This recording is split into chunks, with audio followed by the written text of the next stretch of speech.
Hello, it's Pastor Chris Byers of St. John's Lutheran Church in beautiful Gila, Wisconsin, and this is another Christ Over Coffee. Sorry about last week. I did not have a class last week. I caught that wonderful stomach bug that's been going around, and it really took me down.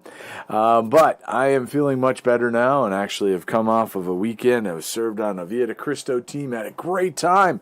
So for those that are watching, it was just wonderful to be able to enjoy that weekend with you all. But we had a wonderful class last night here. We have our classes on Monday evenings. We meet from about, we started around 6 and end about 7:30. So, and we go as far as we can. And I had a very large class. A lot of people were there. It was great. If you're in the area and like to be a part on a Monday evening from 6 to 7:30, come join us. Most of the time, unless something happens where I'm going to be out of town or I'm going to be sick or I become sick, we have our classes on Monday evenings. So we had a great time and really went through. We went through 5 chapters. So we went through 4, Joshua 4, all the way up through 9. Now remember, this is right when they're just getting ready. They're going to be crossing over. Actually, we just got to the point where they just crossed over the Jordan and they were walking on dry land. So all the waters were pushed up on one side and everything was... They didn't have to worry about getting their feet wet. The moment that the priest stepped and hit the shore, the shoreline, the waters parted. The waters were pushed back. And this was not a low season of water. It does clarify in there that the water levels were high. They were overflowing their banks. So this wasn't a minor event that, well, it was really, really shallow and it was a dry season. No, this was a wet season, a great miracle God had done with this, and we see where God is at work. And we're going to continue to see that here as we come in the beginning with the 4th chapter. Now, I am reading now my new best friend of a Bible, I'll say, for my personal, and I like for my study here too now. Really, it was my wife I interested, and she said, yeah, you want that for Easter as an early Easter gift, and I got it, and I was wonderfully happy with that. So it was. It's a beautiful thing. It's the Legacy Standard Bible.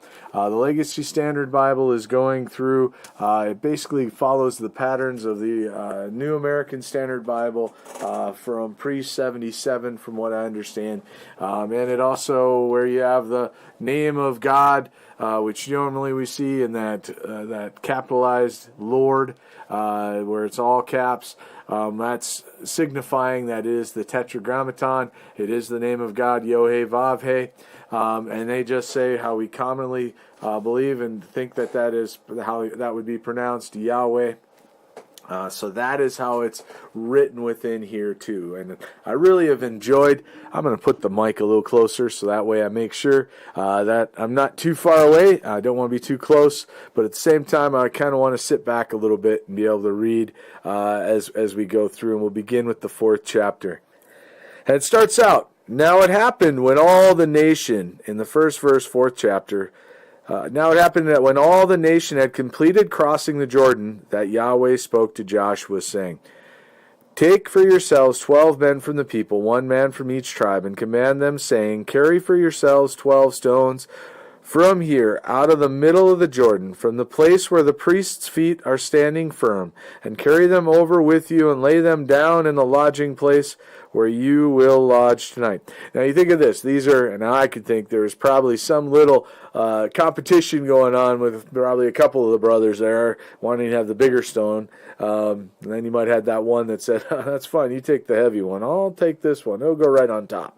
But we had some fun discussing that in the group. But they're having to carry these out of the middle of that river, the River Jordan, that now is a dry. They're walking on dry land. It's still dry, right? Because God is holding the water back. It's amazing. You think about that. Crossing over into the promised land, making that dying to self, entering into that new walk of faith. Here they come. They're entering in finally what has been 40 years for them in the making. They now are getting to enter in. All right, so Joshua called the 12 men. Now, and also realize this is 600,000 fighting men, plus the women, children, and those who are not of fighting age, and all the priests. So this is not a small group journeying across. The only men, women, and children on the other side are those that are not of fighting age, and all the women and the children for the 2 tribes. The 3 that stayed, the half tribe, Manasseh, Gad, and the Reubenites. So their families are staying over on the other side. So now we're going to continue moving forward on this and thinking as we go forward. So this is a huge crowd. You got to imagine how amazing it would be just to see this happening. How amazing it would be. The waters parted. This large group of people making their way across on dry land. All right. So Joshua called, this is the fourth verse, so Joshua called the 12 men whom he had appointed from the sons of Israel, one man from each tribe. And Joshua said to them, cross again before the ark of Yahweh your God into the middle of the Jordan, and each of you carry a stone on his shoulder, according to the number of the tribes of the sons of Israel, in order that this would be a sign among you, so that when your children ask later, saying, what do these stones mean to you? Then you shall say to them, because the waters of the Jordan were cut off before the ark of the covenant of Yahweh, when it crossed the Jordan, the waters of the Jordan were cut off. So these stones shall become a memorial to the sons of Israel forever. Now this is a memorial remembering the great act of what God has done and what God has done for the people of Israel. A reminder to point to that. Not something to worship, but something as used as a reminder, a memorial for the people, to be able to point to God's greatness. So now the 8th verse we go. Thus the sons of Israel did as Joshua commanded, and carried 12 stones from the middle of the Jordan, just as Yahweh spoke to Joshua, according to the number of the tribes of the sons of Israel. And they carried them over with them to the lodging place, and laid them down there. But Joshua set up 12 stones in the middle of the Jordan, at the place where the feet of the priests who carried the ark of the covenant were standing. And they are there to this day. Now the priests who carried the ark were standing in the middle of the Jordan until everything was completed, that Yahweh had commanded Joshua to speak to the people according to all that Moses had commanded Joshua. And the people hurried and crossed.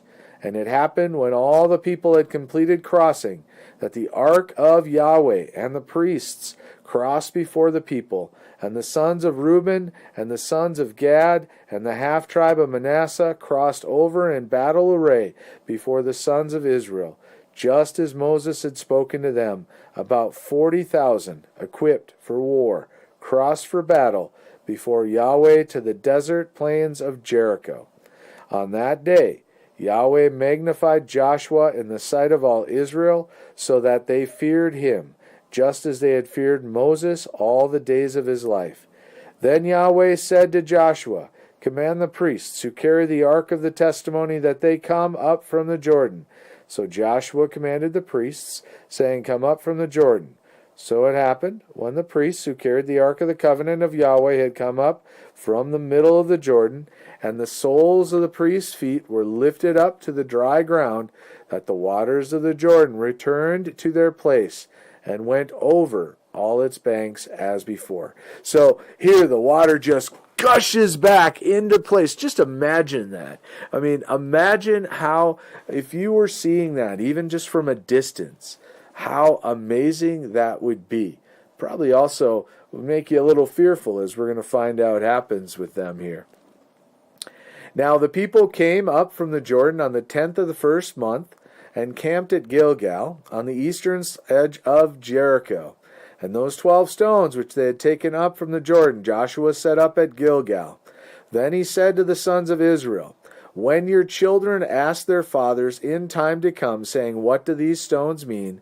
Then you shall make your children know, saying, Israel crossed this Jordan on dry land. Israel for Yahweh your God dried up the waters of the Jordan before you until you had crossed, just as Yahweh your God had done to the Red Sea, which he dried up before us until we had crossed, that all the peoples of the earth may know that the hand of Yahweh is strong, so that you may fear Yahweh your God forever. So a good reminder, remembering the power of God, which how often do we forget? Do we truly forget the power of God? God is, we see the miracles, we see what's going on, and God can do great things in our lives, but how quickly do we forget? We're not that different from the people of Israel. Sometimes we ask this question of, well, how would they? I mean, and it's still crazy to think about, right? That they're seeing this pillar of cloud by day, a pillar of fire by night, and they still rebel. Wow. Okay. Stubborn, right? But our hearts are what they are. We rebel against God. I've seen people who have had great medical miracles happen in their life, had many prayers said over them, and then they just seem to walk away from the faith. I've never gotten it. I've never really understood it, but it happens. And we see this here as we read in the Bible, that our hearts are stubborn when it comes to God, aren't they? So when we think here, we're going to go on with the 5th chapter, starting with the first verse. And here's another point of faith. It says, "Now it happened when all the kings of the Amorites who were beyond the Jordan to the west, and all the kings of the Canaanites who were by the sea, heard how Yahweh had dried up the waters of the Jordan before the sons of Israel until they had crossed, that their hearts melted. And there was no spirit in them any longer because of the sons of Israel." I mean, imagine that scene. Wouldn't you be a little bit going, oh my. And I've heard that God wants to destroy us all. So here we go with so here Israel is being set up. They've won the majority of the battle already before they enter in. They have won. At that time Yahweh said to Joshua, "Make for yourself flint knives, and circumcise again the sons of Israel the second time." So Joshua made himself flint knives, and circumcised the sons of Israel at Gibeath Haarath. Now, this is the reason why Joshua circumcised them. All the people who came out of Egypt, who were males, all the men of war, died in the wilderness along the way when they came out of Egypt. For all the people who came out were circumcised, but all the people who were born in the wilderness along the way, as they came out of Egypt, had not been circumcised. For the sons of Israel had walked 40 years in the wilderness, until all the nation, that is, the men of war who came out of Egypt, were completely destroyed, because they did not listen to the voice of Yahweh, to whom Yahweh had sworn that he would not let them see the land which Yahweh had sworn to their fathers to give us, a land flowing with milk and honey. And their sons, whom he raised up in their place, Joshua circumcised. For they were uncircumcised, because they had not been circumcised. They had not circumcised them along the way. All right, so I'm going to stop there for just a moment. Think about this reality. They are in the promised land here, but they're technically right now, they're sitting in enemy territory. And God says, instead of on the other side, where they had pretty much security on the other side of the Jordan, God takes them across the Jordan in enemy territory and says, now it's time for you to be circumcised. Just imagine that picture there. Just think about that for a moment. Wow. That's crazy, right? Because why would God do that? They're at risk. Because after you're circumcised, you're not going to be up for fighting, much less marching, right? Well, it shows a sign. One, they're being made holy. That's a good thing that did come out. One said, well, they're being made holy. And that's true. They're being made holy in the new land. They are being prepared, set apart. That's part of that circumcision. And they're fully under God's protection. They wouldn't have been able to fight if somebody had come and attacked them. But God was there to fight for them. They were not without protection in reality, but that's how it would truly appear, as though they were out of that they didn't have all that protection there. So when we think of this, as we continue to look through and see everything that's going on, it's just amazing and hard to and really to see how God is providing. All right, so on the 8th chapter, it says, now it happened that when they had completed circumcising all the nation, they remained in their places in the camp until they were healed. Then Yahweh said to Joshua, Today I have rolled away the reproach of Egypt from you. So the name of that place is called Gilgal to this day. So the reproach has been removed from them.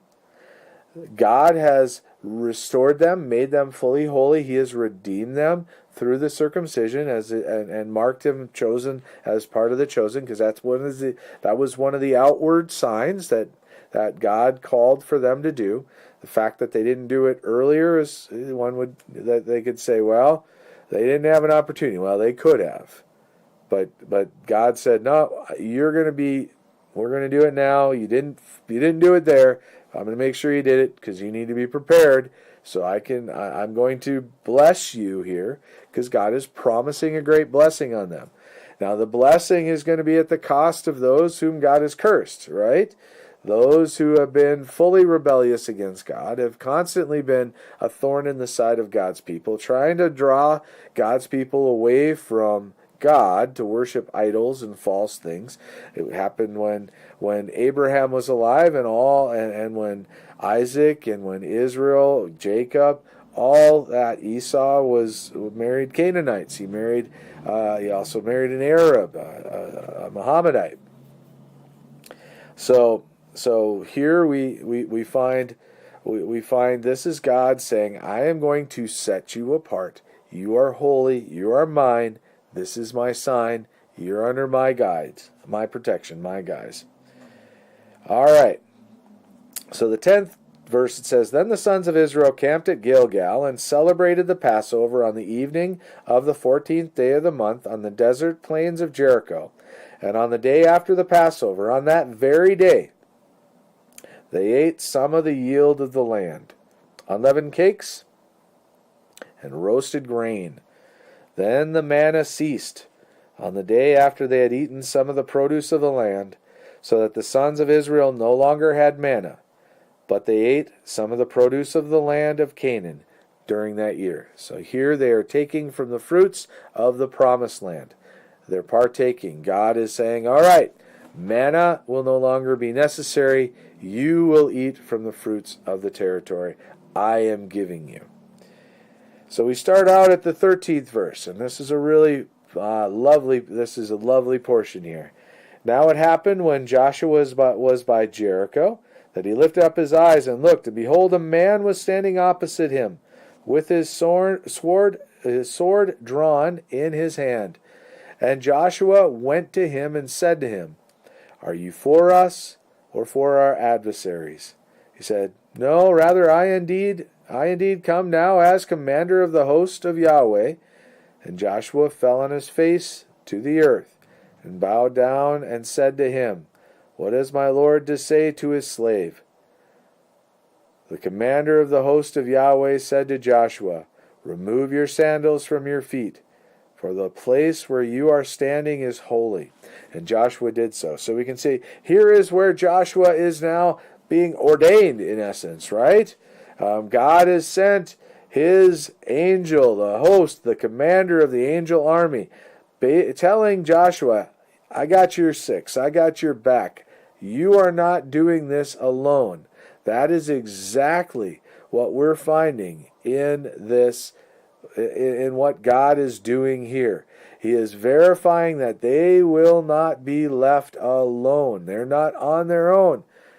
Joshua is surrounded, and so are the people of Israel, by the heavenly host to help in the winning of this battle. What a wonderful image, yes? What a wonderful image that we have here. How God is continuing to bless his people. So, now Jericho was tightly shut because of the sons of Israel, 6th chapter, 1st verse. No one went out and no one came in. So they're afraid. They think they can protect themselves, keep themselves safe behind their impenetrable walls. They're not going to be able to get in. Now, if you watch, I'd say, Patterns of Evidence, you're going to find in there, great portion of that does hit on this land, this place of Jericho, which is a place that's contended. Oh, that's not the real Jericho. Oh, it can't be the right place. But they show this place. The walls fell down, and there was a fire. And they found that the stores were full, so the people weren't starving in the besiegement of them at this point. So they could have stayed a long time in these walls, even how miserable that would be, and withstood a siege, a normal siege. But we know this is not normal. God is going to show his hand. His power will be revealed. And Yahweh said to Joshua, See, I have given Jericho into your hand with its king and the valiant warriors, and you shall march around the city, all the men of war circling the city once. Now, there are ram's horns in here, and now they do have horns, regular horns too, but they're going to use these ram's horns on here. So all 7 priests shall carry 7 trumpets of ram's horns before the ark. So these are the ram's horns. I said it last night. Now it's just slipped my brain what they were called. Shofra. The shofra that they would carry here. Now, if you've ever heard a shofar be blown at one, you have to learn how to do it. It's not easy, but it's got this distinctive sound. And most of the time I've heard it's just is how they kind of. So here they have these 7 ram's horns. Then on the 7th day you shall march around the city. So you'll do this, circling the city once. You shall march around the city, all the men of war circling the city once. You shall do so for 6 days. So there's going to be in front of them these priests with these horns, blowing them out, these horn blasts, marching, circling the city once for 6 days. And on the 7th day it says, Also 7 priests shall carry 7 trumpets of ram's horns before the ark. Then on the 7th day you shall march around the city 7 times, and the priest shall blow the trumpets. And it will be that when they make a long blast with the ram's horn, and when you hear the sound of the trumpet, all the people shall shout with a great shout, and the wall of the city will fall down beneath itself, and the people will go up, every man straight ahead. So Joshua the son of Nun called the priests and said to them, Carry the ark of the covenant, and let 7 priests carry 7 trumpets of ram's horns before the ark of Yahweh. Then he said to the people, Go forward and march around the city, and let the armed men go before the ark of Yahweh. And so it happened, that when Joshua had spoken to the people, the 7 priests carrying the 7 trumpets of ram's horns before Yahweh passed on forward, and blew the trumpets, and the ark of the covenant of Yahweh came after them. And the armed men went before the priests who blew the trumpets, and the rear guard came after the ark, while they continued to blow the trumpets. But Joshua commanded the people, saying, You shall not shout, nor let your voice be heard, nor let a word proceed out of your mouth until the day I tell you, Shout. Then you shall shout. So he had the ark of Yahweh taken around the city, circling it once. Then they came into the camp and spent the night in the city. Just imagine over 600,000 fighting men marching around the city silently. The blasting of these horns. Over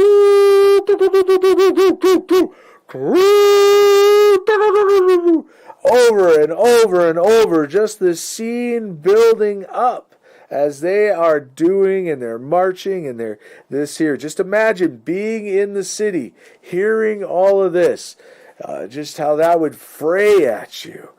But then going, these walls, they're going to protect me.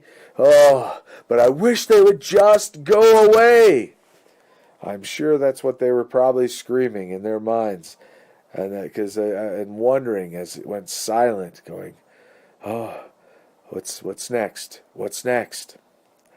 So, then Joshua rose early in the morning. The priests carried the ark of Yahweh. Then the 7 priests carrying the 7 trumpets of ram's horns before the ark of Yahweh went on continually and blew the trumpets. And the armed men went before them, and the rear guard came after the ark of Yahweh, and they continued to blow the trumpets.